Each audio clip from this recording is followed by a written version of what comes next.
അൽഹംദുലില്ലാഹി വകഫ വസലാമുൻ അലാ ഇബാദിഹില്ലദീന ഇസ്തഫ.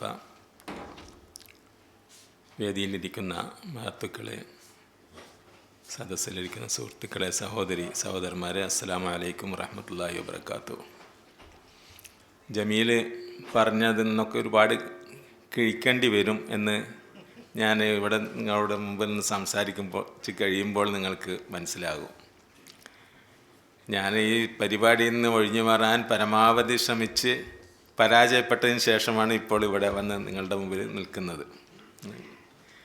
എന്താണെന്ന് വെച്ചാൽ ഈ വിഷയത്തിൻ്റെ സ്വഭാവം തന്നെയാണ് അതിൻ്റെ കാരണം. അതൊരു വിഷയം പറയുകയാണെങ്കിൽ അത് നന്നായി പഠിച്ച് പറയേണ്ടതുണ്ട്.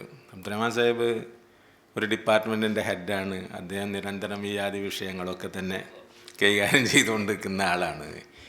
ഞാൻ എൻ്റെ വായന വളരെ പിന്നിലാണ്. ഇപ്പോൾ വായന വളരെ കുറഞ്ഞിരിക്കുന്നത്. വായിക്കാൻ സമയം, എഴുതാൻ ചിലപ്പോൾ വേറെ പല ഇതും ഭാഷ മാറിയത് കൊണ്ട് വായിക്കുന്ന സമയം ആ എഴുത്തിലേക്കും മാറുന്നുണ്ട്. ഇപ്പോഴൊരു കഥ പറഞ്ഞു തുടങ്ങാം. അബ്ദുള്ള ബർദൂനി എന്നൊരു കവി ഉണ്ട്. യമനിലെ ഒരു പ്രശസ്തനായ കവിയാണ്. അദ്ദേഹം ഇപ്പോൾ ജീവിച്ചിരിപ്പില്ല. അന്ധനായ കവിയാണ്. ഒരു പക്ഷേ ഛന്ദോബദ്ധമായ കവിതകൾ, അറബിയിൽ കവിതകൾ എഴുതിയിരുന്നതിൻ്റെ ഒരു തലമുറയുടെ അവസാനത്തെ ആൾ, അല്ലെങ്കിൽ വിരലറ്റം കവി എന്ന് വിശേഷിപ്പിക്കാവുന്ന കുഞ്ഞിരാമൻ നായരെ പോലെയൊക്കെ ഉള്ളൊരു അറബി കവിയായിരുന്നു അദ്ദേഹം. അദ്ദേഹത്തിൻ്റെ അടുക്കൽ ഒരു ചെറുപ്പക്കാരൻ വന്ന് ഒരു കവിത പരിശോധിക്കാൻ വേണ്ടി കൊടുത്തു. അങ്ങനെ അത് വായിച്ചതിന് ശേഷം അയാളെ നോക്കിക്കൊണ്ട് ബർദൂനി പറഞ്ഞു, നിങ്ങളൊരു പ്രവാചകനാകാനുള്ള എല്ലാ ലക്ഷണവും നിങ്ങൾക്കുണ്ട് എന്ന്. എന്നിട്ട് അദ്ദേഹം ഒരു ഖുർആൻ സൂക്തം ഓതി. വമാ അല്ലംനാഹു ശിഅറ വമാ യംബഗി ലഹു. ഇത് എനിക്ക് പറ്റിയ പണിയല്ല എന്നാണ് എൻ്റെ ചുരുക്കം. അപ്പം പിന്നെ എന്തുകൊണ്ട് നബി കവിയല്ല എന്ന് ഖുർആനിൽ പറഞ്ഞു? എന്തുകൊണ്ട് ഖുർആൻ കവിതയല്ല എന്ന് പറയുന്നു? ഇതിൻ്റെ വേറെ വശങ്ങൾ അബ്ദുറഹ്മാൻ സാഹിബ് നിങ്ങളുടെ മുമ്പിൽ പറഞ്ഞിട്ടുണ്ട്. ഖുർആൻ അതേ സമയത്ത് നബിയെ ഒരു കവിയല്ല എന്ന് പറയുന്നതോടൊപ്പം തന്നെ ഒരു അസാധാരണമായ അമാനുഷികമായ ഒരു സാഹിത്യ ഗ്രന്ഥമാണെന്നുള്ളത് ഒരു സർവസമ്മതമായ, എന്ന് വെച്ചാൽ അറബികളിലെങ്കിലും സർവസമ്മതമായ ഒരു യാഥാർത്ഥ്യമാണ്. അറബി ഭാഷ അറിയുന്നവരെ സംബന്ധിച്ചിടത്തോളം സർവസമ്മതമായ ഒരു സംഗതിയാണ്. അപ്പോൾ എങ്ങനെയാണ് അത് ഇതുമായിട്ട് ബന്ധപ്പെടുന്നത്? ഈ കവിതയെ സംബന്ധിച്ച് അറബികൾക്കിടയിൽ ഒരു ഐതിഹ്യമുണ്ട്.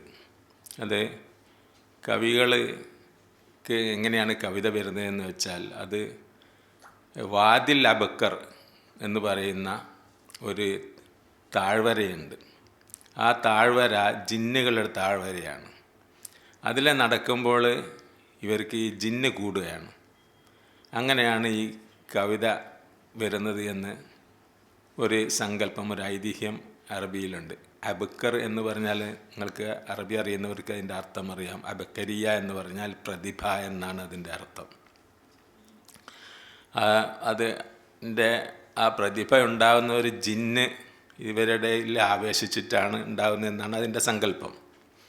ഖുർആൻ പറയുന്ന കവികൾ എന്ന് പറഞ്ഞാൽ അവർ ഇങ്ങനെ എല്ലാ വാദികളിലും സഞ്ചരിച്ചിങ്ങനെ പോകുന്ന ഒരാളാണെന്ന് വെച്ചാൽ, ഇത് വെറും ഒരു ഭാവനയല്ല ഈ സംഗതിയും, ജീവിത യാഥാർത്ഥ്യമാണ് ഖുർആൻ എന്ന് മാത്രമാണ് അതിൻ്റെ അർത്ഥം. അല്ലാതെ ഇതിൽ താളമില്ലെന്നോ അവർ പറയുന്നുണ്ടല്ലോ, ഇവനൊരു കവിയാണെന്ന് പറയാനെങ്കിൽ എന്തെങ്കിലും അതിൻ്റെ ഒരു ഇതുള്ളത് കൊണ്ടാണല്ലോ ഇവർക്കത് കവിതയാണെന്ന് തോന്നുന്നത്. പക്ഷെ ഇപ്പറയുന്ന കവിതയല്ല, ഒരു ജീവിത യാഥാർത്ഥ്യമാണ് ഖുർആൻ. യഥാർത്ഥത്തിൽ അതിൻ്റെ ഖുർആൻ്റെ സൗന്ദര്യം എന്ന് പറഞ്ഞാൽ, ഖുർആൻ്റെ സൗന്ദര്യം സത്യത്തിൻ്റെ സൗന്ദര്യ ദർശനമാണ്. അത് സത്യത്തിലേക്ക് നയിക്കുന്ന ഒരു വേദഗ്രന്ഥമാണ്. അതിനൊരു പ്രപഞ്ച ദർശനമുണ്ട്. അതിന് ഒരു മനുഷ്യനെ സംബന്ധിച്ചിട്ടുള്ള, മനുഷ്യൻ്റെ അസ്തിത്വത്തെ സംബന്ധിച്ചിട്ടുള്ള, അവൻ്റെ പിന്നെ ജീവിതത്തെ സംബന്ധിച്ചിട്ടുള്ള ദർശനമുണ്ട്.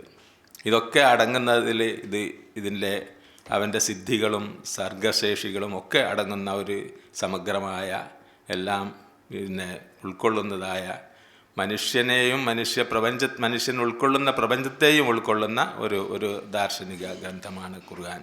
അത് ഒരു ദൈവിക ഗ്രന്ഥമാണ്, അമാനുഷികമായ ഒരു ഗ്രന്ഥമാണ്.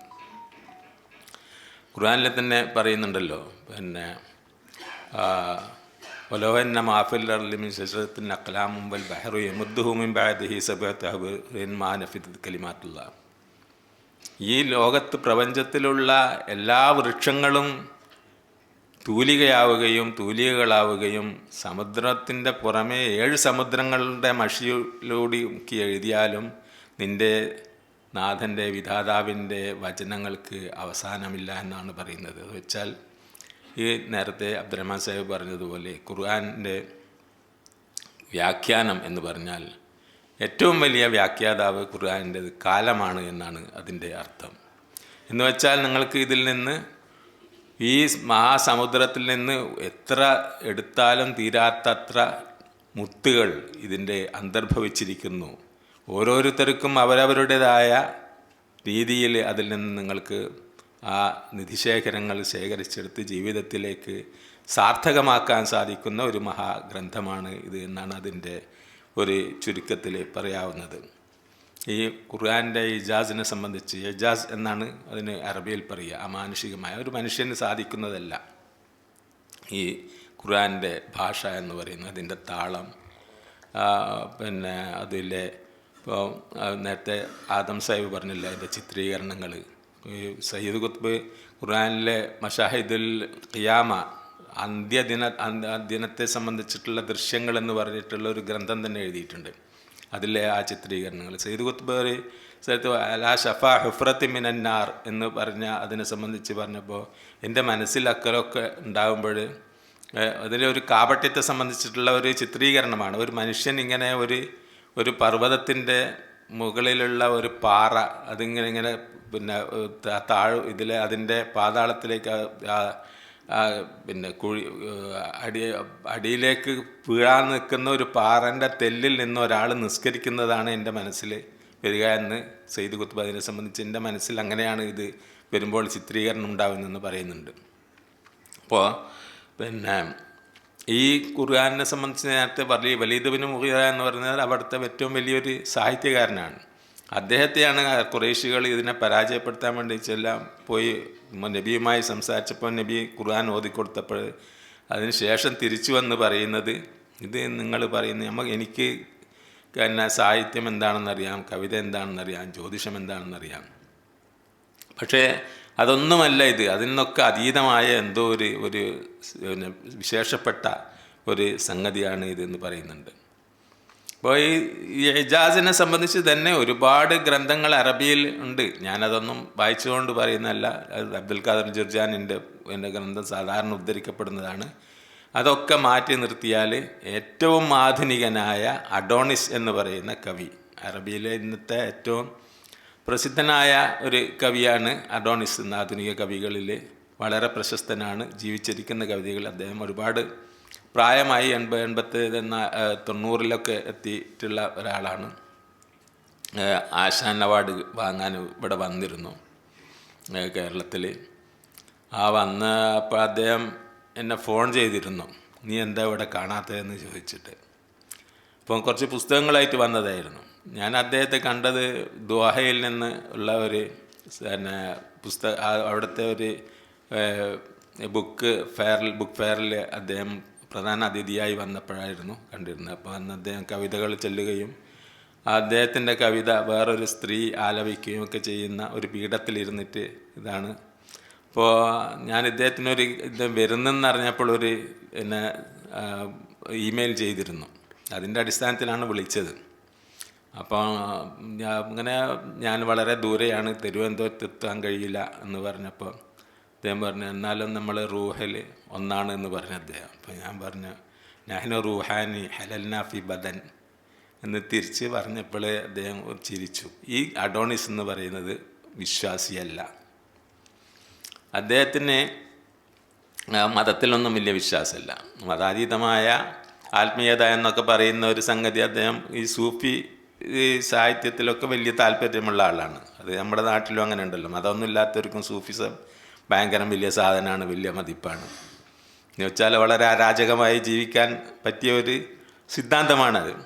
ഇപ്പോൾ ഇദ്ദേഹത്തിൻ്റെ പിന്നെ സൂഫിയാവ സർറിയലിയ എന്ന് പറഞ്ഞൊരു പുസ്തകമുണ്ട്. സൂഫിസവും സർറിയലിസവും എന്നാണ് അതിൻ്റെ പിന്നെ ആ പുസ്തകത്തിൻ്റെ ടൈറ്റിൽ. അത് എനിക്ക് അദ്ദേഹം അവിടുന്ന് ദോഹയിൽ നിന്ന് ഒപ്പിട്ട് തന്നിരുന്നു. അപ്പോൾ ഞാൻ അദ്ദേഹത്തിനോട് ചോദിച്ചത്, എനിക്ക് നിങ്ങളുടെ ഈ പുസ്തകമല്ല, പിന്നെ അന്നസുൽ ഖുർആനി ആഫാഖുൽ കിതാബ എന്ന് പറഞ്ഞ പുസ്തകം വേണം. അദ്ദേഹം ഇപ്പോൾ സാക്കി എന്ന് പറയുന്ന വളരെ പ്രശസ്തമായ ബെയ്റൂത്തിലെ പിന്നെ ഒരു പ്രസാധകലാണ്. അവിടെ നിന്നാണ് ഇരുന്നിട്ടാണ് ഇത് തരുന്നത്, അത് ഒപ്പിട്ട് തരുന്നത്. അപ്പോൾ അവരോട് ചോദിച്ചപ്പോൾ അവരേൽ അതില്ല. അത് ലബനാനിലുള്ള പിന്നെ അൽ ആദാബ് എന്ന് പറയുന്ന ഒരു പുസ്തകശാലക്കാർ പ്രസിദ്ധീകരിച്ചതാണ്. ഇപ്പോൾ ഇദ്ദേഹം പോലും ഞാൻ പറഞ്ഞതിൻ്റെ അർത്ഥം എന്താണെന്ന് വെച്ചാൽ, ആ പുസ്തകം എനിക്ക് അവിടെ നിന്ന് കിട്ടിയില്ലെങ്കിൽ പിന്നീട് ഞാൻ തേടിപ്പിടിച്ച് അത് വരുത്തിച്ചു.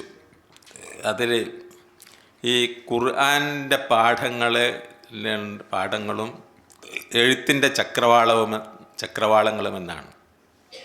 ഒരു ഭാഷ എന്ന നിലയിൽ എങ്കിലും സാഹിത്യം എന്ന നിലയിലും ഖുർആൻ്റെ ആ യാഥാർത്ഥ്യം, അതിൻ്റെ സവിശേഷത ഇദ്ദേഹം പോലും അംഗീകരിക്കുന്നുണ്ട്.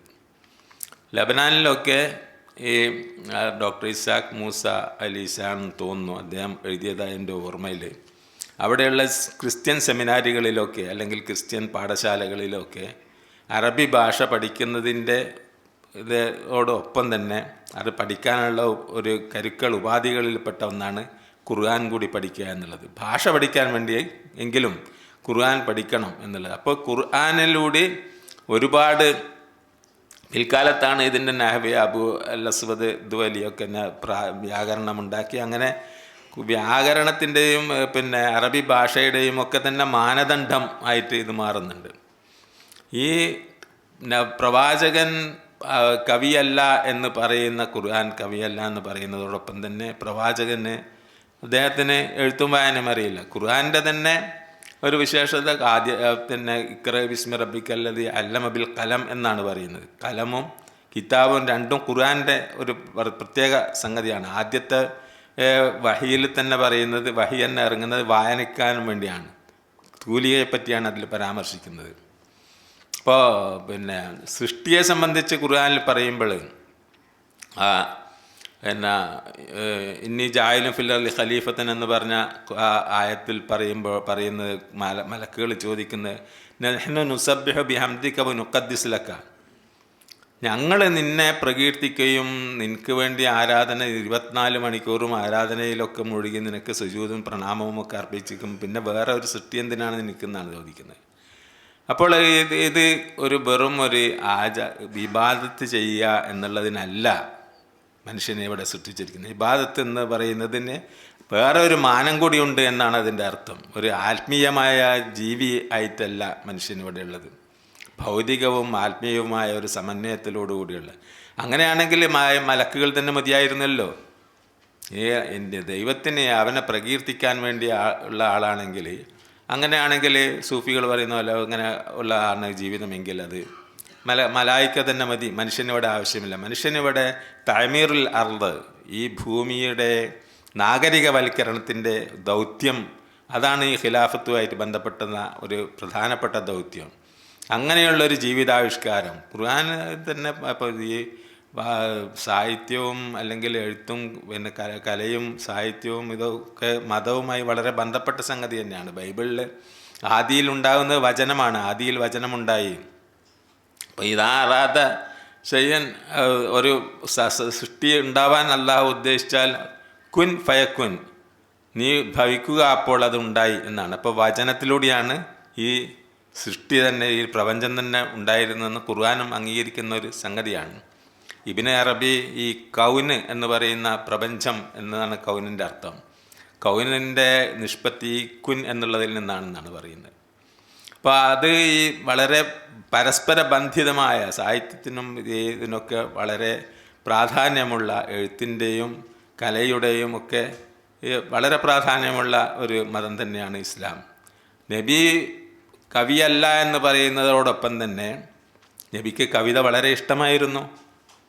നബിയുടെ പല വചനങ്ങളും അത് പല സുയൂത്തിയെ പോലെയുള്ള അല്ലെങ്കിൽ വേറെ അതുപോലെയുള്ള ഒരുപാട് ആളുകൾ ഖസാനത്തുൽ അദബ് പോലെയുള്ള പുസ്തകങ്ങളൊക്കെ ഉണ്ട്.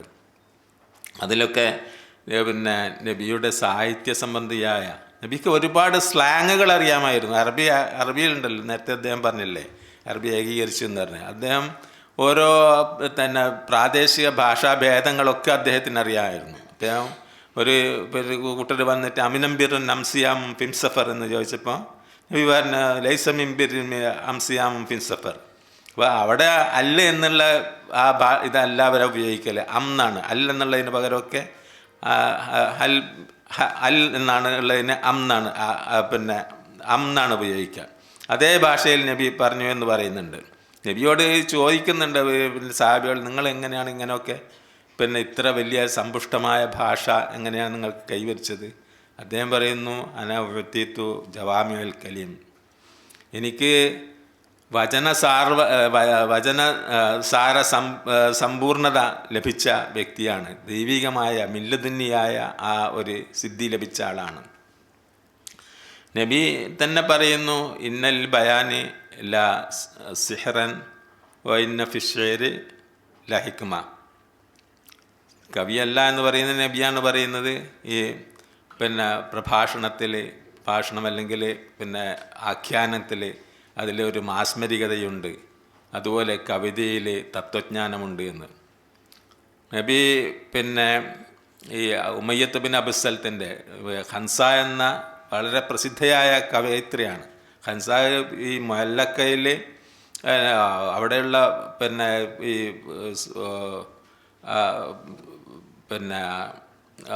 ഉക്കാദ് ചന്തയിൽ കാവ്യ മത്സരങ്ങൾ ഉണ്ടാകുന്ന അതിൽ വെച്ച് അതിൽ പുരസ്കാരം നേടിയ കവയത്രിയാണ് ഹൻസ.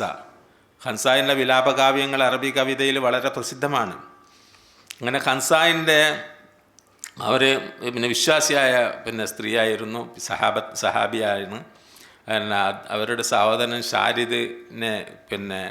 ഷാരിദിൻ്റെ കൂടെ നബി ഒരു ഒട്ടകപ്പുറത്ത് സഞ്ചരിക്കുമ്പോൾ ഷാരിദിനോട് പറയുന്നുണ്ട്, നീ ഉമയ്യത്ത് ബിൻ അബു സൽത്തിൻ്റെ കവിത എനിക്കറിയില്ല, അതൊന്ന് പാടുമെന്ന് പറയുന്നു.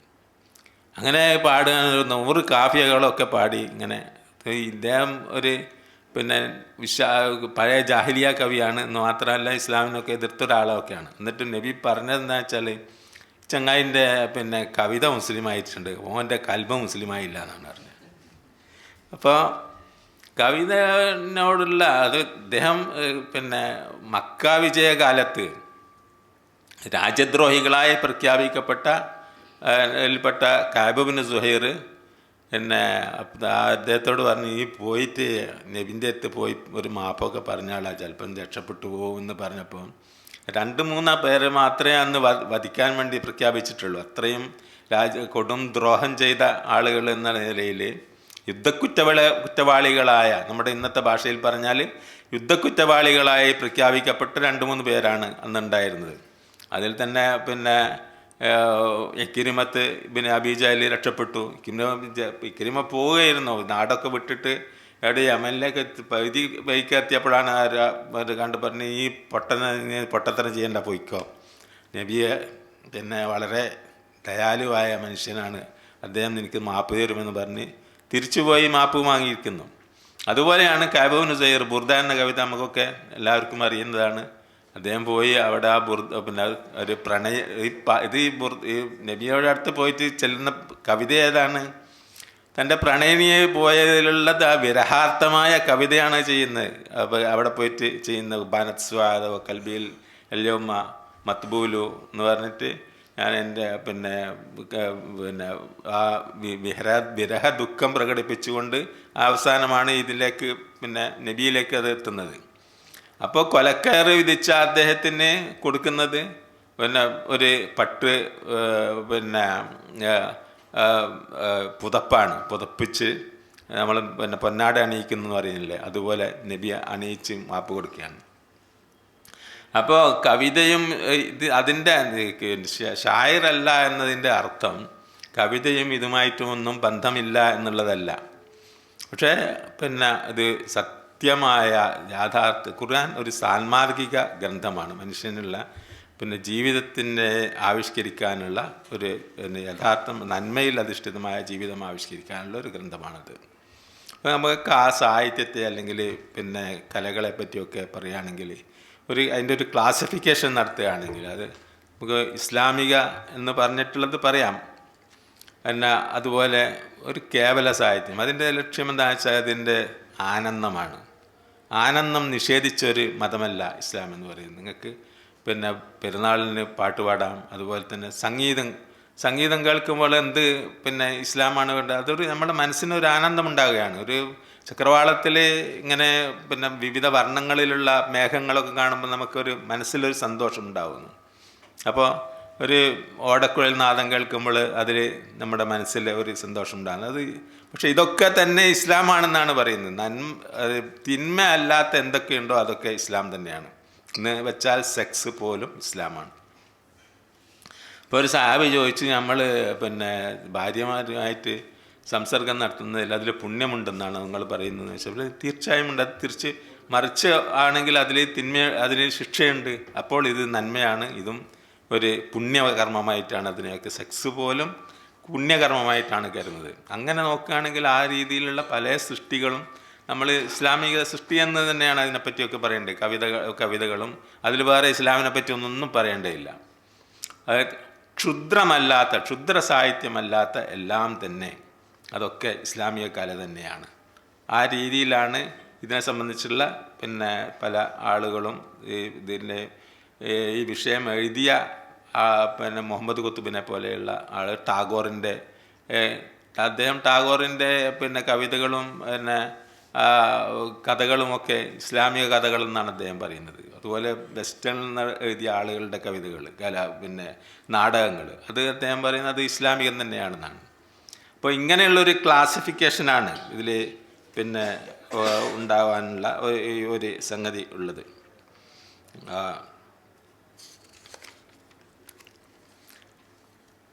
ഇപ്പോൾ ഇനി പിന്നെ നിങ്ങൾ ഇവിടെ പറഞ്ഞ ജമീൽ പറഞ്ഞ ഒരു ആകരം ഉണ്ടല്ലോ നിങ്ങളെ ഇതിൻ്റെ അതിലേക്ക് പോയാൽ ഞാൻ ദീർഘമായി സംസാരിക്കാൻ എനിക്ക് വയ്യ. അത് അങ്ങനെ പഠിച്ചിട്ടുമില്ല. ഞാൻ ഇന്നലെ രാത്രിയാണോ ഇങ്ങനെ അതിനെപ്പറ്റി ഒന്ന് ആലോചിച്ചിട്ട് പിന്നെ ഒരു 10 മണിക്ക് എന്നെ 2-3 ഇത് എഴുതി വെച്ച് പറയുകയാണ്.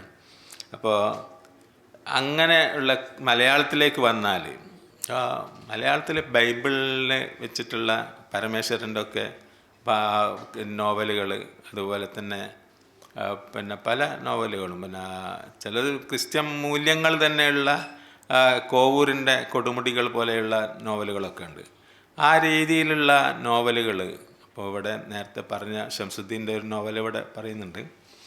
അപ്പോൾ പിന്നെ അത്തരം കൃതികൾ എൻ്റെ വായനയുടെ പരിമിതി കൊണ്ടാവാം, അല്ലെങ്കിൽ നമ്മുടെ എഴുത്തുകാരുടെ പരിമിതി കൊണ്ടാവാം, അത്ര മാത്രമുള്ള നോവലുകളൊന്നും കണ്ടിട്ടില്ല. പക്ഷേ ചെറുകഥകളിൽ ചിലതൊക്കെ വന്നിട്ടുണ്ട് എന്നാണ് എൻ്റെ ഓർമ്മ. NP മുഹമ്മദിൻ്റെ പിന്നെ വെള്ളം എന്ന് പറയുന്ന ഒരു ചെറുകഥയുണ്ട്. ആ ചെറുകഥയിൽ അദ്ദേഹം ആവിഷ്കരിക്കുന്നത് ഒരു സ്ത്രീയാണ് അതിലൊക്കെ പ്രധാന കഥാപാത്രം. ആ കഥാപാത്രം ഭയങ്കര നിസ്കാരക്കാരിയാണ്, ഭയങ്കര ശുദ്ധിയാണ്.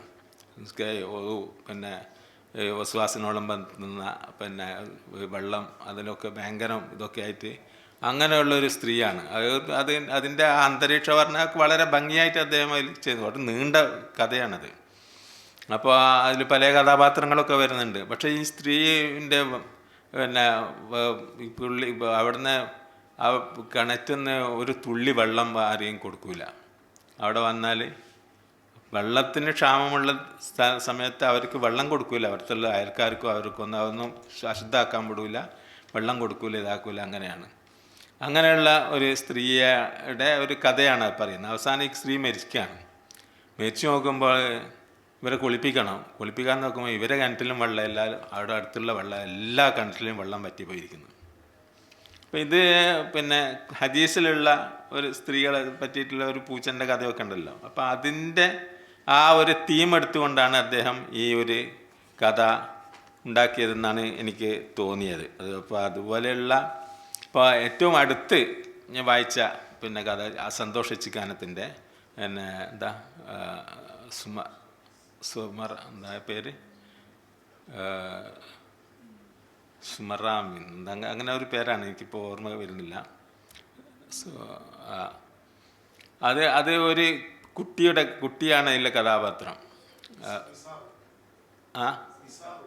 മിസാറു. ഇതുവരെ എനിക്ക് ഓർമ്മ ഉണ്ടായിരുന്നു. ഇപ്പം ഇത് വലിയൊരു പ്രശ്നമാണ്, എനിക്ക് ഓർമ്മ വളരെ പിന്നെ പെട്ടെന്ന് കിട്ടാതായിപ്പം പേരുകൾ. അതിൽ ഒരു കോർപ്പറേറ്റ് പിന്നെ ഒരു വലിയ പ്രലോഭനങ്ങളൊക്കെ വന്നിട്ട് ഒരു കൊലപാതകത്തിൻ്റെ ഇതൊക്കെയാണ് ഈ കുട്ടി മാത്രമാണ് അതിലെ സാക്ഷി. ആ സാക്ഷി അത് ഇവർക്ക് വലിയ കുടുംബത്തിന് വലിയ പ്രലോഭനമൊക്കെ വന്ന് എന്നിട്ടും ആ കുട്ടി അത് സത്യം പറയാതെ വിട്ടില്ല. അതിന് കാരണം ഖുർആനിലുള്ള ഒരു സംഗതിയാണ്. അപ്പോൾ അതൊരു ത്രെഡ് മാത്രമാണ്. ആ ത്രെഡ് വെച്ച് അതിനെ വികസിപ്പിക്കണമെങ്കിൽ അസാധ്യമായ ഭാവന വേണം. ആ ഭാവന സന്തോഷിച്ചിക്കാനും അതിൽ കാണിച്ചു എന്നുള്ളതാണ്. അതിൻ്റെ അന്തരീക്ഷം, പാത്ര സൃഷ്ടി, ഇതൊക്കെ ഉള്ള അതിൽ പിന്നെ കുത്തിലൽ ഖറാസൂൻ എന്നാണ്. അതൊന്നും അവിടെ പറയുന്നില്ല. കുത്തിലൽ ഖറാസൂൻ എന്നാണ് നമുക്ക് അത് അറിയുന്നത് കൊണ്ട് അതാണ് ആ ആയത്ത് എന്ന് നമുക്ക് മനസ്സിലാക്കാൻ സാധിക്കും. അപ്പോൾ ആ ആയത്തിനെ ആസ്പദമാക്കിയിട്ടുള്ള ഒരു കഥയാണ് ഇവർ മെനഞ്ഞെടുത്തിരിക്കുന്നത്. ഇപ്പോൾ പിന്നെ മഹാഭാരതം എന്നൊക്കെ ഉള്ള ഇങ്ങനെ കഥകളൊക്കെ വെച്ചിട്ട് പിന്നെ ത്രെഡൊക്കെ എടുത്തിട്ട് പല നല്ല ഉദാഹരണം കണ്ടേക്കറുടെ പിന്നെ യയാതി, അതിലെ കുജൻ്റെ മരണത്തെ സംബന്ധിച്ചിട്ടുള്ള ദർശനമൊക്കെ വായിച്ചാൽ നമുക്ക് വലിയ ഇത് തോന്നും. അത്രയും നല്ല ഒരു നോവലാണത്, മറാഠിയിൽ വന്ന യയാതി എന്ന നോവല്. ഇതുപോലെ ഉള്ളത് പിന്നെ നാടകമാണ് അറബിയിലുള്ള പിന്നെ തൗഫീഖുൽ ഹക്കീമിൻ്റെ നേരത്തെ പറഞ്ഞല്ലോ, അസ്ഹാബുൽ കഹ്ഫിനെ പറ്റി ഇവിടെ പറയേണ്ടായി. അസ്ഹാബുൽ കഹ്ഫിനെ വെച്ചുകൊണ്ട് തൗഫീഖുൽ ഹക്കീം ഒരു നാടകം ചെയ്തിട്ടുണ്ട്. അത് ഈ രീതിയിലുള്ള ഹക്കീമിൻ്റെ ഒരു പിന്നെ വളരെ നല്ല തൗഫീഖുൽ ഹക്കീം ഭയങ്കര ലബ്ധപ്രതിഷ്ഠനായ നാടകത്താണ്. വലിയ പിന്നെ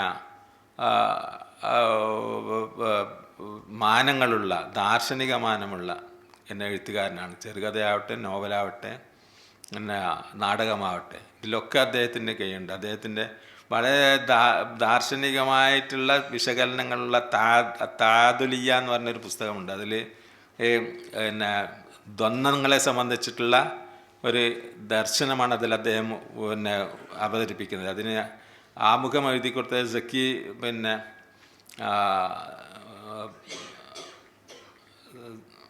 സക്കി അഹമ്മദാണല്ലോ.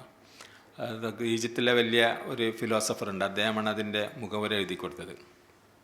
അപ്പോൾ ഇദ്ദേഹത്തിൻ്റെ പല ഇതിലും ചരിത്ര നോവലുകളൊക്കെ ഉണ്ട്. അത് ഇസ്ലാമിക ചരിത്രത്തിൽ തന്നെയുള്ള ഈ മമാലിക്കങ്ങളുണ്ടല്ലോ, അടിമ രാജാക്കന്മാർ, അതിൽപ്പെട്ട ഒന്നാണ്. അത് ഇംഗ്ലീഷിലുണ്ട്. പിന്നെ ആ നാടകം അതിൻ്റെ ഡിലിമ ഓഫ് എ സുൽത്താൻ എന്നാണ് അതിൻ്റെ അർത്ഥം. ഒരു സുൽത്താൻ, ഈ അടിമ രാജാക്കന്മാരെന്ന് പറഞ്ഞാൽ അടിമകളായി വന്ന് അടിമത്തം മോചിപ്പിച്ച് പിന്നെ രാജാക്കന്മാരുടെ ആരെങ്കിലും ഇതിൽ വന്നിട്ട് അങ്ങനെ അവർ അടിമത്തിൽ നിന്ന് മോചിതരായതിനു ശേഷം പിന്നെ വന്ന ഒരു അടിമ വംശങ്ങളുടെ ഒരു രാജവംശം തന്നെ അവിടെ ഉണ്ടായിട്ടുണ്ട്. ഈ രാജവംശത്തിൻ്റെ ഉള്ള ഒരു രാജാവിൻ്റെ അടിമയായ പിന്നെ രാജാവായതിനു ശേഷം ഉണ്ടാകുന്ന ചില പരിണാമങ്ങളെ പറ്റിയൊക്കെ ഉള്ള ഒരു നാടകമാണത്. ഒരു വലിയൊരു ദാർശനിക മാനമുള്ള ഒരു സ്വാതന്ത്ര്യത്തെ സംബന്ധിച്ചിട്ടുള്ള ഇതാണ് ഇതിൽ പറയുന്നത്. അത് ഇപ്പോൾ പിന്നെ ഖുർആനിൽ തന്നെ ഞാൻ വായിച്ച ഒരു നാടകത്തെ പറയുമ്പോൾ പിന്നെ ആഖിരി ആദമി എന്ന് പറയുന്ന പിന്നെ ഒരു നാടകമുണ്ട്, ഏകാംഗ നാടകം, ഉറുദുവിലുള്ളതാണ്. അത് ആ ആഖിരി ആദമി എന്ന് പറഞ്ഞാൽ ഈ ശാബത്ത് നാളിലുണ്ടാകുന്ന ഒരു പിന്നെ ഖുർആനിൽ പറയുന്നുണ്ടല്ലോ, അവർ മീൻ പിടിക്കാൻ പോയി നിരോധിച്ചപ്പോൾ പിന്നെ ശനിയാഴ്ച മീൻ പിടിക്കാൻ പാടില്ല എന്ന് പറഞ്ഞപ്പം മീൻ പിടിച്ചു. അപ്പോൾ അവർ കുരങ്ങായി മാറിയെന്നാണ്. ഇത് നാടകമായി ആവിഷ്കരിച്ചിട്ട് ആ നാടകത്തിൽ അത് ഒരു രാജ്യം, ആ രാജ്യത്തിൽ ഇങ്ങനെ ലൈംഗിക അരാജകത്വത്തിലേക്ക് നീങ്ങുന്ന ഒരു രാജ്യമാണ്. അപ്പോൾ അതിൻ്റെ പല ഘട്ടങ്ങളൊക്കെ അതിൽ പറയുന്നുണ്ട്. അങ്ങനെ അങ്ങനെ പോയി അവസാനം ഓരോരുത്തരായിട്ട് ഇങ്ങനെ പിന്നെ കുരങ്ങാകുന്നു. അപ്പോൾ അതിനെപ്പറ്റി സംസാരം ഉണ്ടാകുന്നു. അങ്ങനെ പോയി അവസാനത്തെ മനുഷ്യനെ പറ്റിയാണ് അതിൽ പറയുന്നത് പിന്നെ വരുന്നത്. അപ്പോൾ ഈ ഉറുദുവിൽ ഇങ്ങനെയുള്ള ചില സൃഷ്ടികൾ വായിച്ച ഓർമ്മയുണ്ട്. അതിൽപ്പെട്ട ഒന്നാണ് ജീലാനി BA എന്ന തൂലിക നാമത്തിൽ അദ്ദേഹം ചിറാഗ റാഹ് എന്നാണ് പാകിസ്ഥാനിലുള്ള ജമാഅത്തുകാരുടെ ഒക്കെ ഒരു സാഹിത്യ മാസികയായിരുന്നു പണ്ട് കാലത്തുണ്ടായിരുന്നു. ജീലാനി BA എൻ്റെ ഒരു നോവലറ്റ് ഞാൻ പരിഭാഷപ്പെടുത്തിയിട്ട് പിന്നെ പ്രസിദ്ധീകരിച്ചിട്ടുണ്ട്. ബിലയാം എന്ന് പറഞ്ഞു, ബല്ലാമ ബിൻ ബായുറ. അതിനവിടെ ഗോൾഡൻ പ്രൈസ് കിട്ടിയ ഒരു ചെറുകഥയായിരുന്നു. ഇത് കുറച്ച് നീണ്ട കഥയാണ്. അപ്പോൾ ബൈബിളിലുള്ള ബിലയാമിനെ പറ്റിയിട്ടുള്ള ഒരു പിന്നെ നോവലാണ്. നല്ല ഇത് ഞാൻ വായിച്ച കൂട്ടത്തിൽ ഏറ്റവും പിന്നെ ഉറുദു നോവലിസ്റ്റ് ഇസ്ലാമികമായിട്ട് ഉള്ള ഇത് എഴുതാന്ന് പറഞ്ഞാൽ ഭയങ്കര പ്രയാസമാണ്. അത് വേഗം അതിൻ്റെ ഒരു പരിമിതി എന്താണെന്ന് വെച്ചാൽ വേഗം പ്രോപ്പഗാണ്ടിസ്റ്റായി പോകുമോ എന്നുള്ളതാണ്. അതൊരു പ്രചാരണാംശം കുറച്ചുകൊണ്ട് കലാത്മകമായി എങ്ങനെ ആവിഷ്കരിക്കാൻ കഴിയും എന്നുള്ളിടത്താണ് അതിൻ്റെ വെല്ലുവിളി നിൽക്കുന്നത്. ആ വെല്ലുവിളി നേരിട്ട നല്ലൊരു എഴുത്തുകാരനാണ് ജീലാനിക്ക് പിന്നെ വേറെ അദാൻ എന്ന് പറഞ്ഞിട്ടുള്ള ഒരു പിന്നെ ചെറുകഥ ഉണ്ട്. ബാങ്കാണ് അതിലെ വിഷയം. ഈ ബാങ്ക് എങ്ങനെ മധുരമായ ഒരു ബാങ്ക് കൊടുക്കണം, അത് ഇയാൾക്ക് കഴിയുന്നില്ല. അത് പഠിക്കാൻ പോവുകയാണ് ഒരു മനുഷ്യന്. ചെറിയൊരു കഥയാണ്. ഇത് പഠിക്കാൻ വേണ്ടി അദ്ദേഹം പിന്നെ പല സ്ഥലത്തും പോയി. വലിയ പണ്ഡിതന്മാർ, വലിയ താടിയും തലയിക്കെട്ടുമൊക്കെ ഉള്ള പണ്ഡിതന്മാരെ സദസ്സിൽ പോയി, പള്ളിയിൽ പോയി ഇരുന്ന് ഇവിടുന്നൊക്കെ പിന്നെ നോക്കിയിട്ടും ഇയാൾ അത് എന്ത് ചെയ്തിട്ടും ആ സംഗതി ഇയാൾക്ക് ശരിയാകുന്നില്ല, ബാങ്ക് കൊടുക്കാൻ കഴിയുന്നില്ല. അങ്ങനെ ഇയാളിങ്ങനെ അലഞ്ഞ് അതിൻ്റെ ഒരു അന്തരീക്ഷ സൃഷ്ടി, പാത്ര സൃഷ്ടി, ഇതിലൊക്കെ പറയുമ്പോൾ എനിക്കതങ്ങനെ പറയാൻ കഴിയില്ല. വായിക്കുമ്പോഴേ അത് നിങ്ങൾക്ക് പിന്നെ അതിൻ്റെ അനുഭൂതി ലഭിക്കുകയുള്ളൂ. അപ്പോൾ അങ്ങനെ പോയി അപ്പോൾ ഒരു ചായപ്പടിയിൽ കയറി അവിടെ ഒരാൾ ഇരിക്കുന്നുണ്ട്. അപ്പോൾ അയാളുമായിട്ട് സംസാരിച്ച് എന്താണെന്ന്, അപ്പോൾ എൻ്റെ പ്രശ്നം ഇതാണ് എന്ന് പറഞ്ഞു. അപ്പോൾ ബാങ്കാണോ എന്ന്. അങ്ങനെ അദ്ദേഹം പിന്നെ ബാങ്കിനെ പറ്റി കുറച്ച് പിന്നെ വർത്തമാനമൊക്കെ പറഞ്ഞ് ബിലാലിൻ്റെ ബാങ്കിനെ പറ്റിയാണ് അങ്ങനെ പറയുന്നത്. പിന്നെ അത് ബിലാലിനൊന്നും അവിടെ ഇല്ല. ഒരു കഥ പറയുന്നത് പോലെ ഇദ്ദേഹത്തിൻ്റെ ബിലാലിന് നബി മരിച്ചതിന് ശേഷം ബിലാൽ ബാങ്ക് കൊടുത്തിട്ടില്ല എന്നാണ് കഥ. അത് നമുക്കറിയാം. അങ്ങനെയൊന്നും അതിൽ പറയുന്നില്ല. ഇദ്ദേഹം മരിച്ചതോടുകൂടി ഭയങ്കരമായ വേദനയായി ആക്ക എന്നാണ് പറയുക. ബിലാൽ നബീനെ പറ്റി പറയുമ്പോഴാണ് എൻ്റെ യജമാനൻ എന്നാണ്. അപ്പോൾ അങ്ങനെ അവസാനം ആളുകൾ ഇദ്ദേഹത്തോട് പിന്നെ ബാങ്ക് കൊടുക്കാൻ അവസാനം ഒരിക്കൽ എൻ്റെ ബാങ്ക് കേൾക്കണം എന്ന് പറഞ്ഞിട്ട് ബാങ്ക് കൊടുക്കാൻ പറഞ്ഞപ്പം ബാങ്ക് കൊടുത്ത് അശ്ഹദു അന്ന മുഹമ്മദ് റസൂലുള്ളാഹ് എന്ന് പറയുമ്പോൾ ഇദ്ദേഹം ബോധം കിട്ട് വീണുപോയി. ഇങ്ങനെ ഈ കഥ പറഞ്ഞിട്ട് ഇങ്ങനെ പിന്നെ അവിടെ ചായലം കുടിച്ചിട്ട് അപ്പോൾ ഇയാളോട് എനിക്കത് പഠിച്ചില്ലല്ലോ എന്നാണ്. ഇനിയും പഠിച്ചില്ലേ എന്ന് ചോദിച്ചു. അയാളങ്ങ് പോയി. അങ്ങനെ ഇവൻ ദുഃഖിതനായിട്ട് ഈ കഥാപാത്രം അവിടെ നിന്ന് ഇറങ്ങി. പിന്നെ അപ്പം കീശയെ നോക്കുമ്പോൾ അയാളെ പൈസ ഇല്ല, പോക്കറ്റ് അടിച്ച് പോയിരിക്കുന്നു. ഇയാളാണ് ആ ചങ്ങായി അങ്ങ് ഭയങ്കര പായനത് എവിടെയോ എത്തിപ്പോയല്ലോ, എനിക്ക് എവിടെ നിന്നാണ് ഇത് കിട്ടുക, വിശക്കുന്നുമുണ്ട്. അന്ന് പോയി പിന്നെ രാത്രി ഒരു പള്ളിയിൽ ഉറങ്ങി രാവിലെ ആയപ്പോൾ അവിടെയുള്ള ആളുകൾ ബാങ്ക് കൊടുക്കാൻ പറഞ്ഞു ഇയാളോട്. അപ്പോൾ ഇയാൾ ബാങ്ക് കൊടുത്ത് അതിമനോഹരമായ വളരെ മധുരമുള്ള, അതുവരെ ആളുകളൊക്കെ ഭയങ്കര അത്ഭുതപ്പെടുകയാണ്, ഇയാൾ ഇത്ര മധുരമുള്ള ഒരു ബാങ്ക് ഞങ്ങൾ ഇതുവരെ കേട്ടില്ല എന്ന്. ഇതാണ് ആ കഥ. എന്ന് വെച്ചാൽ ഈ നബിയോടുള്ള അനുരാഗം, അതുപോലെ ഭൗതിക ആസക്തി, ഈ പണം അവിടുന്ന് പിന്നെ ഇയാളുടെ മനസ്സിൽ നിന്ന് പോയതോടുകൂടിയാണ് ഇയാൾ ഇതിൻ്റെ മാധുര്യത്തിലേക്ക് തിരിച്ചെത്തുന്നത് എന്നുള്ള വളരെ പ്രതീകമായിട്ടുള്ള ഒരു ഇതാണ്. അപ്പോൾ ചിലതൊന്നും ആളുകൾക്ക് ചില കഥകൾ എനിക്ക് ഇപ്പോൾ ഓർമ്മ വരുന്നത്, നിങ്ങളിപ്പോൾ ഷംസുദ്ദീൻ്റെ മറ്റേ റൂഹിൻ്റെ ഇതുണ്ടല്ലോ, അതുപോലെ ഒരു ചെറുകഥ പിന്നെ ലബനാനിൽ നിന്നുള്ള ഷിഹാബ് എന്ന് പറഞ്ഞൊരു പത്രത്തിൽ വന്നത്. ഞാൻ പ്രബോധനത്തിൽ നിൽക്കുന്ന സമയത്താണ്. അപ്പോൾ അവിടെ ഞാൻ ആ കഥ പിന്നെ പരിഭാഷപ്പെടുത്തി കൊടുത്തു. അത് ഖബറിലെ വിചാരണയാണ്. അത് ആ വിചാരണ പിന്നെ കുറച്ചൊരു ഐറണിക്കലായിട്ടൊക്കെ ഉള്ള വിചാരണയാണ്. അത് വളരെ ഒരു പിന്നെ റംസി ആയിട്ടുള്ള സിംബോളിക്കായിട്ടുള്ള കഥയാണ്. അത് സിംബോളിക്കാണെന്ന് മനസ്സിലാക്കാതെ എന്നാൽ വലിയ പ്രശ്നമാണ്. അത് ഞാൻ അഭിമുഖീകരിച്ചു. അത് പ്രസിദ്ധീകരിച്ച് കഴിഞ്ഞപ്പോൾ അബുൽ ജലാൽ മൗലവി നമ്മളെ വന്യ ഗുരുവാണ്. അദ്ദേഹത്തിൻ്റെ കത്ത് എന്തൊക്കെയാണ് എഴുതി പത്രാധിപർക്കാണ് എന്തെല്ലാം ഇവരാട് കുട്ടികളെ അവർ ചെയ്തു വെക്കുന്നത്, പിന്നെ പരലോകത്തിന് കളിയാക്കുകയാണ്, അങ്ങനെ ഇങ്ങനെയാണെന്നൊക്കെ പറഞ്ഞു. അപ്പോൾ ഞാനത് വായിച്ചിട്ട് നല്ലോണം ഒന്ന് ചിരിച്ചു. അപ്പം എന്താ വെച്ചാൽ ഈ കഥ എഴുതിയ ആൾ ഇദ്ദേഹം തന്നെ പിൽക്കാലത്ത് ശാന്തപുരത്ത് വാർഷിക യോഗത്തിന് വിളിച്ചു കൊണ്ടുവന്ന അതിഥിയാണ്. പിന്നെ അബ്ദുൽ ബദീർ സക്കർ എന്ന് പറയുന്ന ഇഖ്വാൻ്റെ വളരെ മർദ്ദനങ്ങളൊക്കെ സഹിച്ച് പിന്നെ ഇവിടെ ഖത്തറിൽ പോയി അവിടെ പിന്നെ വിദ്യാലയങ്ങൾ ആദ്യത്തെ പെൺവിദ്യാലയം ഉണ്ടാക്കിയത് അദ്ദേഹമാണ് അവിടെ. പിന്നെ ഷെയ്ഖ് അഹമ്മദ് എന്ന് പറഞ്ഞ അയാൾ ഷെയ്ഖ് അഹമ്മദ് ആയിരുന്നു അന്ന് അദ്ദേഹത്തിൻ്റെ അവിടുത്തെ ഭരണാധികാരി. അദ്ദേഹം അട്ടിമറിക്കപ്പെട്ടപ്പോൾ അദ്ദേഹത്തിൻ്റെ കൂടെ UAE പോയതാണ്. ഇദ്ദേഹം എഴുതിയ കഥയാണ്. ഇദ്ദേഹത്തെ ഞാൻ അന്ന് പിന്നെ ഇൻ്റർവ്യൂ ചെയ്യാൻ വേണ്ടിയിട്ട് പെരിന്തൽമണ്ണ അവിടെ പിന്നെ ലോഡ്ജിൽ പോയി വന്നു. ഇപ്പോൾ ലോഡ്ജിൽ പോയപ്പോൾ പല ആളുകളും ഇങ്ങനെ അദ്ദേഹത്തിൻ്റെ അടുത്ത് വരുന്നുണ്ട് പൈസക്കേ. ഇയാൾ ഗൾഫിൽ നിന്ന് വരുന്ന ആളാണല്ലോ, സംഘടനകൾ പിന്നെ ഈ അപേക്ഷകളുമായിട്ട്. അപ്പം മുപ്പർ പറയുന്നുണ്ട് ഞാൻ വലിയ പണക്കാരനാണെന്ന് വിചാരിച്ചു. അദ്ദേഹം കയ്യിലുള്ള $5-10 ഇങ്ങനെ കൊടുക്കുകയാണ്. അപ്പം ഞാൻ ഇരുന്ന് ഇൻ്റർവ്യൂ തുടങ്ങി. ടൈപ്പ് റെക്കോർഡാണ്. അപ്പോൾ ടൈപ്പ് റെക്കോർഡ് വെച്ച് അപ്പോൾ കുറച്ച് അദ്ദേഹം പറഞ്ഞിട്ട് എന്നെ ഓണാക്കുമെന്ന് പറഞ്ഞു. ഓണാക്കി നോക്കുമ്പോൾ വഴിയില്ല, പകയിൽ പോയി ബാറ്ററി വാങ്ങി വന്നു. അപ്പം എനിക്ക് ആരോ തന്നിട്ട് ടൈപ്പ് റെക്കോർഡ് ചെയ്യുന്നത്. ഇദ്ദേഹം ആണെങ്കിൽ പിന്നെ എന്താ ബഹയിൽ നീ പോയിട്ട് ബാറ്ററിയൊക്കെ വാങ്ങിയിട്ട് വന്നിട്ട് അത്രയും ലളിതമായി എന്നത്ര ഈ അറബികൾക്കൊക്കെ AC ഇല്ലാതെ ജീവിക്കാൻ കഴിയാത്ത ആളുകളാണ്. അദ്ദേഹം ഇൻ്റർവ്യൂ ചെയ്യുമ്പോൾ ചെയ്യുന്നത് എന്താ വെച്ചാൽ ഇത് ജനൽ മുഴുവൻ അടച്ചു. അവിടെ AC ഒന്നുമില്ല. ജനലൊക്കെ അടച്ചിട്ട് ഇത് ശബ്ദം ഇതൊക്കെ വളരെ പെർഫെക്റ്റായിട്ട് കിട്ടണം എന്നുള്ളതാണ്. അപ്പം അങ്ങനെയുള്ളൊരു മനുഷ്യൻ്റെ കഥയെ പറ്റിയാണ് ഇദ്ദേഹം കളിയാക്കി എന്ന് പറഞ്ഞിട്ട് നമ്മളെ. അപ്പോൾ ഇത് വലിയ പ്രശ്നമാണ്. ഇങ്ങനത്തെ ഇക്ബാൽ ജവാബ് ഷിക്കവ എഴുതി. അപ്പോൾ ആളുകൾ അദ്ദേഹത്തെ ജവാബ് ഷിക്കവ പിന്നെ എഴുതേണ്ടി വന്നതാ. ഷിക്കവ എഴുതിയപ്പോൾ ആളുകൾ അദ്ദേഹത്തെ കാഫറാക്കി. ഇതിൻ്റെ പിന്നെ ഈ അത് പിന്നെ ഫഹമി വൈദി പറയുന്നുണ്ട് അതിനെ പറ്റിയിട്ട്. ഞാൻ തൗഫീഖുൽ ഹക്കീമിനെ പറ്റി തന്നെ, തൗഫീഖുൽ ഹക്കീം മുനാജാത്ത് എന്ന് പറയുന്ന ആത്മഭാഷണങ്ങൾ എന്ന് പറഞ്ഞിട്ട് ദൈവവുമായിട്ടുള്ള ഒരു പിന്നെ സംഭാഷണം, അങ്ങനെ ഒരു കൃതി ഉണ്ടായിരുന്നു അദ്ദേഹത്തിന്.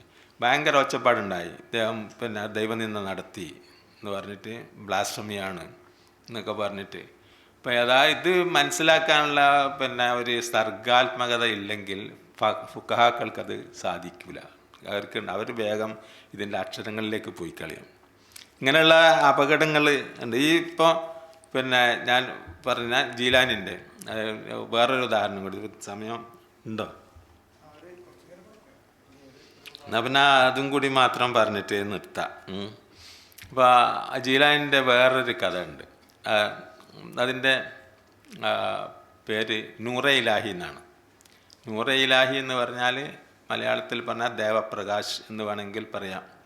അതായത് ഇലാഹിയായ നൂറുള്ള ഒരു മനുഷ്യൻ. പിന്നെ ഇദ്ദേഹം കഥാകൃത്ത് വിക്ടോറിയ ടെർമിനസിൽ ഇങ്ങനെ ഒരു ബസ് കാത്ത് നിൽക്കുകയാണ്. ഇത് കുറച്ച് നീണ്ട കഥയാണ്. ബസ് കാത്ത് നിൽക്കുമ്പോൾ പിന്നെ പിന്നിൽ ഒരാളുണ്ട്. പിന്നിൽ തിരിഞ്ഞു നോക്കിയപ്പോൾ അപ്പോൾ അയാൾ ഇങ്ങനെ എവിടെയാണ് പോകണമെന്നൊക്കെ ഇങ്ങനെ ചോദിച്ചപ്പോൾ ഞാൻ നിന്നെ അറിയില്ലെന്ന് ചോദിച്ചു. ഇയാൾ ഇല്ല, ഞാൻ എൻ്റെ പേര് നൂറെ ഇലാഹിയാണ്, ഞാൻ നിങ്ങളെ ഫ്ലാറ്റിൻ്റെ അടുത്ത് തന്നെയാണ് താമസം, നിങ്ങൾക്ക് എന്താ ജോലി? അപ്പോൾ ഞാനിങ്ങനെ പിന്നെ ലൈബ്രറിയനാണ്. ലൈബ്രറിയിൽ വലിയ പുസ്തകമൊക്കെ ഉണ്ടാവില്ലേ, അവിടെ എന്തൊക്കെയാണ് ചെയ്യുക? ഇങ്ങനെ സംഭാഷണങ്ങൾ ഇങ്ങനെ പോകുന്നുണ്ട്. അപ്പോൾ എനിക്ക് പിന്നെ എഴുത്തും വായനൊന്നും അറിയില്ല, ഇല്ലെങ്കിൽ എനിക്ക് എന്തെങ്കിലുമൊക്കെ വായിക്കുമായിരുന്നു. ഇങ്ങനെയൊക്കെ പറഞ്ഞുകൊണ്ടിരിക്കുന്നതിൻ്റെ ഇടയിൽ ഇത് കുറച്ച് കഴിഞ്ഞ് ഇങ്ങനെ സംഭാഷണം നീണ്ടു പോവുകയാണ്. അപ്പോൾ ക്യൂ നിൽക്കുകയാണ്, ബസ്സുകാരനെങ്കിൽ അവിടെ ക്യൂ നിൽക്കണം. അപ്പോൾ നിങ്ങളെ കാലൊന്ന് പൊന്തിച്ച് വെക്കുമെന്ന് ചോദിച്ചു. അപ്പോൾ തിരിഞ്ഞ് നോക്കുമ്പോൾ ഇയാൾ ചവിട്ടി നിന്നിട്ടാണ് പിന്നെ സംസാരിക്കുന്നത്, ഷൂട്ടിട്ട് ഇയാളുടെ പക്കാൽ. അപ്പോൾ അയാൾ ഭയങ്കര വിഷമമായി. നിങ്ങളെന്താണ് നിങ്ങൾ പറയണ്ടേ? പിന്നെ അത് സാരല്ല, പിന്നെ നമ്മളെ നബി പറഞ്ഞിട്ടുണ്ട് സംസാരിക്കുന്നതിൻ്റെ ഇടയിൽ ഇടപെടരുത് എന്ന് പറഞ്ഞിട്ടുണ്ട് എന്ന് ഈ മനുഷ്യൻ പറഞ്ഞു. പിന്നെ ഇയാൾ നിങ്ങൾക്ക് എന്താ, അയാൾ ഞാൻ പിന്നെ ലോഞ്ച് നടത്താണ്, പിന്നെ ഇങ്ങനെ ഇത് അത് നടത്തിയിട്ട് ഇങ്ങനെ ജീവിക്കുന്നതാണെന്നൊക്കെ പറഞ്ഞു.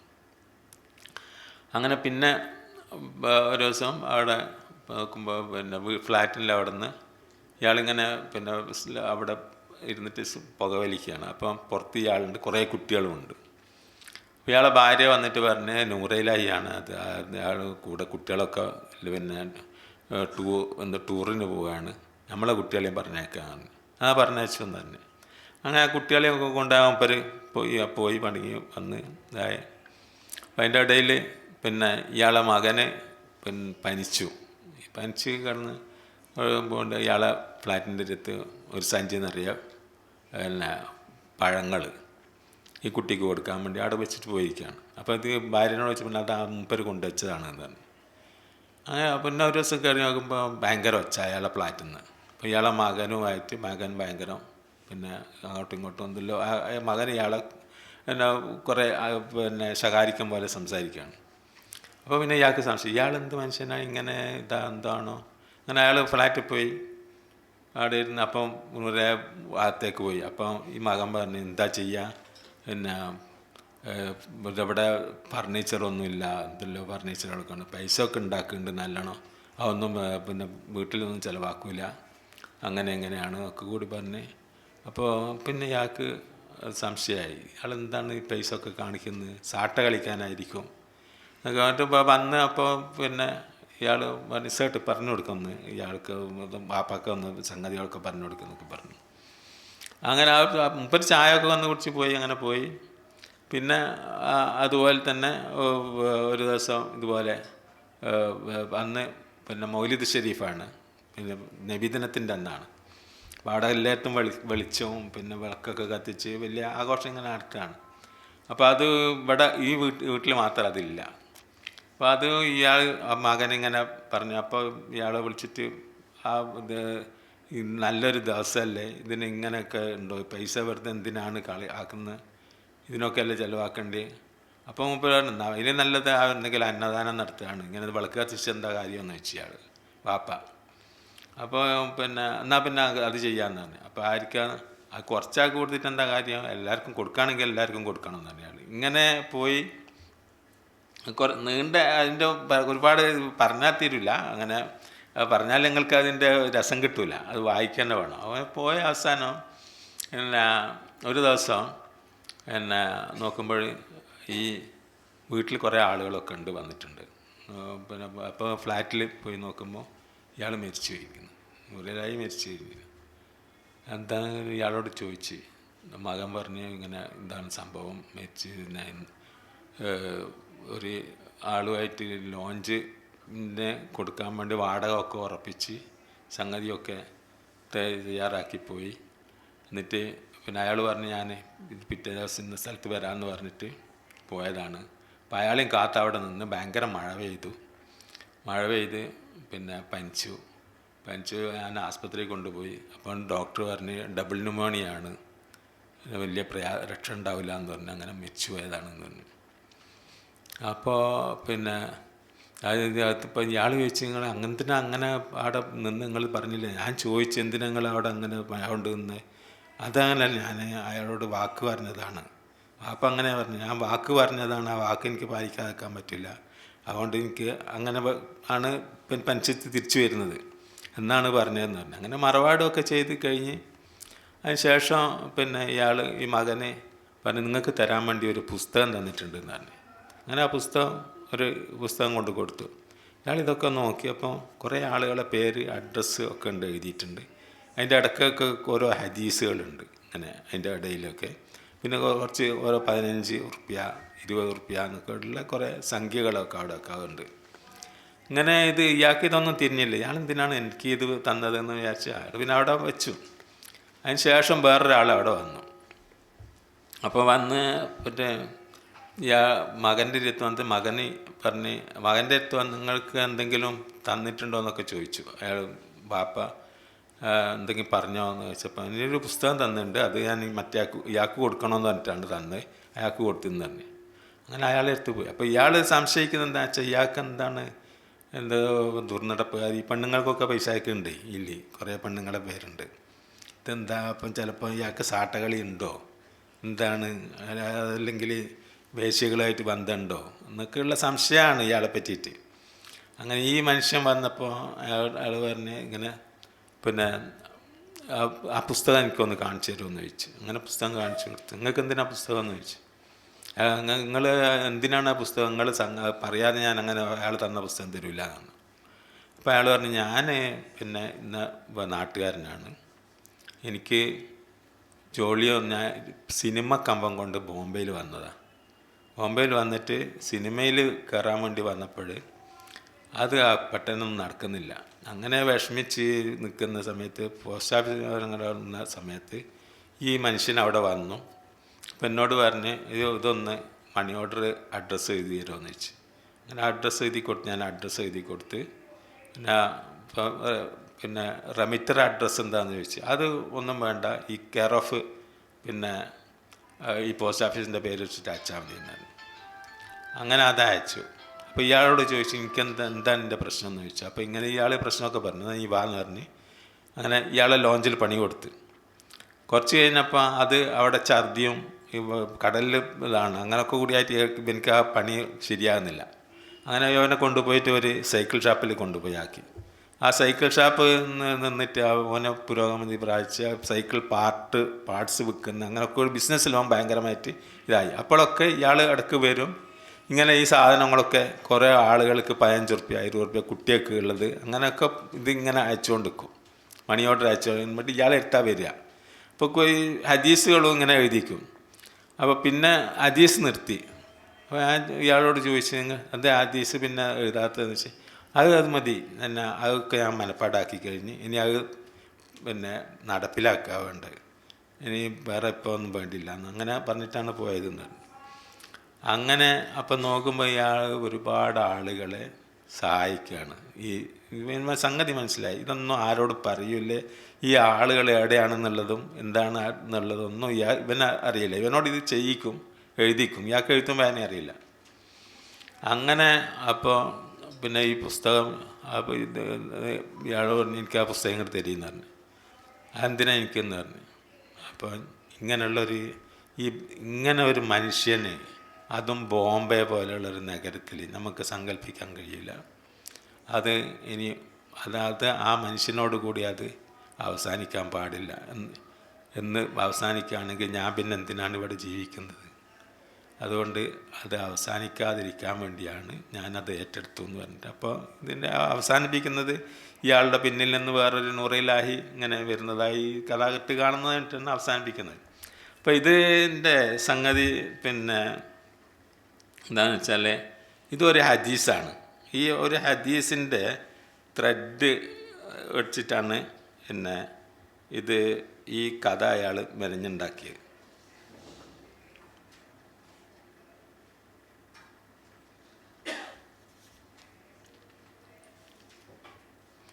ഹദീസ് വായിക്കാം. അൻ അബ്ദുല്ലാഹി ഇബ്നു അബി അൽ ഹംസ ഖാല ബായഅത്തു നബിയ സല്ലല്ലാഹു അലൈഹി വസല്ലം ബിബൈഇൻ ഖബ്ല അൻ യുബഅസ വബഖീതു ലഹു ബഖിയതൻ ഫവഅദ്തുഹു അൻ ആതിയഹു ബിഹാ ഫി മക്കാനിഹി ഫനസീതു സുമ്മ ദക്കർതു ബഅദ തലാസിൻ ഫജീതു ഫൈദാ ഹുവ ഫി മക്കാനിഹി ഫഖാല യാ ഫത്താ ലഖദ് ശഖഖ്ത അലയ്യ അന ഹാഹുന മുൻദു തലാസിൻ അൻതലിറുക. റവാഹു അബൂദാവൂദ് ഉദ്ധരിച്ചൊരു ഹദീസാണ്. നബിയെ നുബുവത്തൊക്കെ കിട്ടുന്നതിന് മുമ്പ് ഇദ്ദേഹം പറയാണ്, അബ്ദുല്ലാഹി ഇബ്നു അബിൽ ഹംസ നബിയുമായിട്ടൊരു ഇടപാട് നടത്തിയിട്ട് ഞാൻ പിന്നെ ഇന്ന ദിവസം പിന്നെ പൈസ കൊണ്ടു തരാമെന്ന് പറഞ്ഞിട്ട് അത് ഞാൻ എടുത്തു വരട്ടെ എന്ന് പറഞ്ഞാൽ അവിടെ നിൽക്കാൻ വേണ്ടി പറഞ്ഞു. ഇയാളത് മറന്നുപോയി. പിന്നെ 3 ദിവസം കഴിഞ്ഞ് പോയപ്പോൾ നബി അവിടെ ഇങ്ങനെ നിൽക്കുന്നുണ്ട്. അപ്പോൾ ചോദിച്ച് പിന്നെ അപ്പം പറഞ്ഞു ഞാൻ ഇനിയും കാത്തിരുന്നു 3 ദിവസമായി ഇവിടെ നിൽക്കുന്നു എന്ന് നബി പറഞ്ഞു. ഇതാണ് ഹദീസ്. ഈ ഹദീസിൻ്റെ വെച്ചിട്ടുള്ള ഒരു ത്രെഡ് എന്നുണ്ടാക്കിയ ഒരു കഥയാണ് ഈ നൂറെ ഇലാഹി. അതിൻ്റെ ടൈറ്റിലുള്ള നൂറെ ഇലാഹി എന്ന് പറഞ്ഞ കഥാപാത്രത്തിൻ്റെ പേരും പിന്നെ ഇതും വെച്ച് പിന്നെ ഈ പിന്നെ ഈ വാഗ്ദത്തം പാലിക്കുന്ന ആ സംഭവം പറഞ്ഞല്ലോ, ഇത് രണ്ടും മാത്രമാണ് ഈ ഹദീസുമായിട്ടുള്ള ബന്ധം. ബാക്കിയെല്ലാം ഇദ്ദേഹത്തിൻ്റെ ഭാവനയിലൂടെ ഉണ്ടാക്കി. അത് എം നസീം എന്ന് പറയുന്ന ഒരു ഉറുദു കഥാകൃത്തിൻ്റെ കഥയാണ്. അപ്പോൾ ഇങ്ങനെ ഇതുപോലെയുള്ള ഇങ്ങനെ നമുക്ക് ഭാവനയുള്ള ഉണ്ടെങ്കിൽ അത് ഈ രീതിയിലുള്ള കഥകളോ കവിതകളിപ്പോൾ ഇമിറ്റേഷൻ ഓഫ് ഖുർആൻ എന്ന് പറഞ്ഞൊരു പിന്നെ കവിതയുണ്ട്. പുഷ്കിൻ്റെ കവിതയാണ്. ഈ കവിതയിൽ നിന്ന് പിന്നെ ഒരു നാടകം ഉണ്ടാക്കുന്ന അഭിലാഷ് പിള്ള എഴുതിയതായിട്ട് ഞാൻ വായിച്ചു ഓർക്കുന്നുണ്ട്. അതെങ്ങനെയാണ് നാടകം എന്നുള്ളത് ഞങ്ങൾക്കാർക്കും അഭിലാഷ് പിള്ളയെ അറിയാമെങ്കിൽ ചോദിച്ചാൽ അതിപ്പോൾ മുമ്പ് ഇവിടെ ഒരു നാടക പിന്നെ ഇൻ്റർനാഷണൽ നാടക മത്സരം നടന്നപ്പോൾ എഴുതിയ ഒരു ലേഖനത്തിൽ അദ്ദേഹം എഴുതിയതാണ്. അന്നാണ് ഇമിറ്റേഷൻസ് ഓഫ് ഖുർആൻ എന്ന് പറഞ്ഞ ഒരു കവിത ഇദ്ദേഹത്തിന് ഈ പുഷ്കിനുണ്ട് എന്നുള്ളത് ഞാൻ മനസ്സിലാക്കുന്നത്. ഇത് ഒരു നാടകമാക്കിയിട്ടുണ്ടെന്നാണ് പറയുന്നത്. അപ്പോൾ ഇങ്ങനെയുള്ള സംഗതികൾ ലോകത്ത് നടക്കുന്നുണ്ട്. മലയാളത്തിൽ എത്രമാത്രം ഉണ്ട്, അത് കഴിവുള്ള ആരെങ്കിലും ഉണ്ടെങ്കിൽ അങ്ങനെ ചെയ്യുകയാണെങ്കിൽ വളരെ അതൊരു വലിയൊരു സംഭാവനമായിരിക്കും. അങ്ങനെ അതിനുള്ളൊരു പ്രചോദനം ഈ ശില്പശാലയിൽ നിന്ന് കിട്ടുകയാണെങ്കിൽ അതിൽ എനിക്കും ഒരു കൃതാർത്ഥതയുണ്ട് എന്ന് മാത്രം പറഞ്ഞുകൊണ്ട് ഞാൻ ഈ വാക്കുകൾ അവസാനിപ്പിക്കുന്നു. അസ്സലാമു അലൈക്കും.